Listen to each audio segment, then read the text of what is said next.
इन दिनों नेपाल और भारत के रिश्तों में तल्खी देखी जा रही है। इसकी वजह एक रोड है। दरअसल भारत ने कैलाश मानसरोवर तक की यात्रा को आसान बनाने के लिए उत्तराखंड के पिथौरागढ़ में रोड बनाई है। ये रोड चीन नेपाल बॉर्डर के पास लिपुलेख दर्रे से 5 किलोमीटर पहले तक बनाई गई है।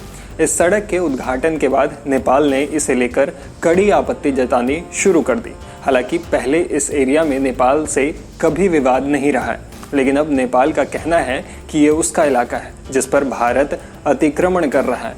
इसे लेकर अब Indian army chief general M Naravane ने एक बड़ा बयान दिया है। उन्होंने कहा है कि इसकी संभावना है कि नेपाल ऐसा किसी और के इशारे पर कर रहा हो। जनरल नरवणे ने हालांकि किसी का नाम नहीं लिया, लेकिन उनका इशारा चीन की तरफ था। आपको बता दें कि लिपुलेख दर्रा भारत के उत्तराखंड राज्य और चीन के तिब्बत क्षेत्र के बीच की सीमा पर स्थित एक हिमालयी दर्रा है।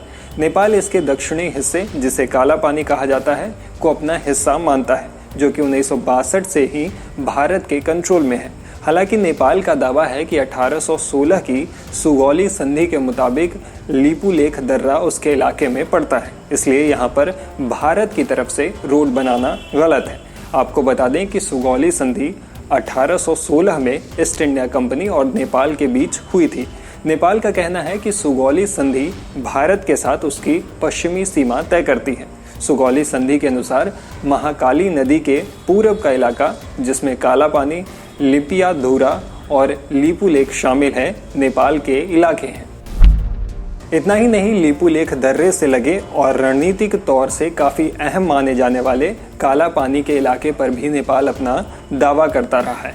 हालांकि साल 1962 के भारत चीन युद्ध के बाद से ही काला पानी में भारतीय सैनिक तैनात हैं, क्योंकि 1962 के भारत और चीन युद्ध में भारतीय सेना ने काला पानी में चौकी बनाई थी। नेपाल के विदेश मंत्रालय ने शनिवार को एक आधिकारिक बयान जारी कर कहा था कि भारत की ये एक तरफा कार्रवाई दोनों देशों के बीच सीमा विवाद को बातचीत के जरिए सुलझाने को लेकर बनी सहमति के खिलाफ है। वहीं भारतीय विदेश मंत्रालय के प्रवक्ता अनुराग श्रीवास्तव का कहना था कि हाल में पिथौरागढ़ जिले में जिस सड़क का उद्घाटन हुआ है वो पूरी तरह से भारतीय क्षेत्र में पड़ता है। कैलाश मानसरोवर यात्रा पर जाने वाले तीर्थयात्री इसी सड़क से जाते हैं। आपको बता दें कि भारत ने ये जो सड़क लिंक तैयार किया है उसके 2 मकसद हैं। पहला, कैलाश मानसरोवर यात्रा को सुगम करना, और दूसरा, चीन सीमा पर मौजूद भारत की आखिरी चौकी पर जल्दी पहुंचना। पहले जब यह सड़क नहीं थी तब इस जगह तक पहुंचने के लिए 3 दिन के समय लगते थे। अब इस 80 किलोमीटर के लिंक रोड बनने के बाद सिर्फ 3 से 4 घंटे में ही वहां पहुंचा जा सकता है। खैर, इस विवाद पर army chief general M Naravane ने कहा है कि मुझे इसे लेकर कोई विवाद नहीं दिखता है।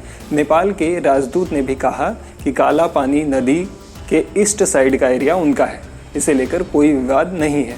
आर्मी चीफ ने कहा कि जो रोड बनी है वो नदी के पश्चिम की तरफ बनी है, तो मुझे नहीं पता कि वो असल में किस चीज़ को लेकर विरोध कर रहे हैं। आर्मी चीफ ने आगे कहा कि नदी से आगे जब जाते हैं तो ट्राई जंक्शन है, यानी भारत, नेपाल और चीन का बॉर्डर है। वहाँ पर हो सकता है कि कभी कोई छोटी मोटी विवाद रही हो, इसलिए हो सकता है कि उन्होंने यानी नेपाल ने ये दिक्कत और ये मामला किसी और के इशारे पर उठाया हो। इसकी काफ़ी संभावना है। आपको बता दें कि इससे पहले साल 2019 में भारत ने काला पानी को अपने नक्शे में दिखाया था, जिसे लेकर भी नेपाल ने विरोध जताया था। काला पानी उत्तराखंड के पिथौरागढ़ जिले में 35 स्क्वायर किलोमीटर की ज़मीन है। यहाँ इंडो तिब्बत बॉर्डर पुलिस के जवान तैनात हैं।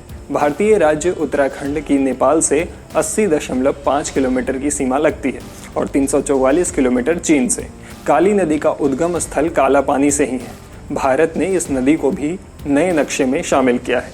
नेपाल का कहना है कि काला पानी में भारत की मौजूदगी सुगौली संधि का उल्लंघन है।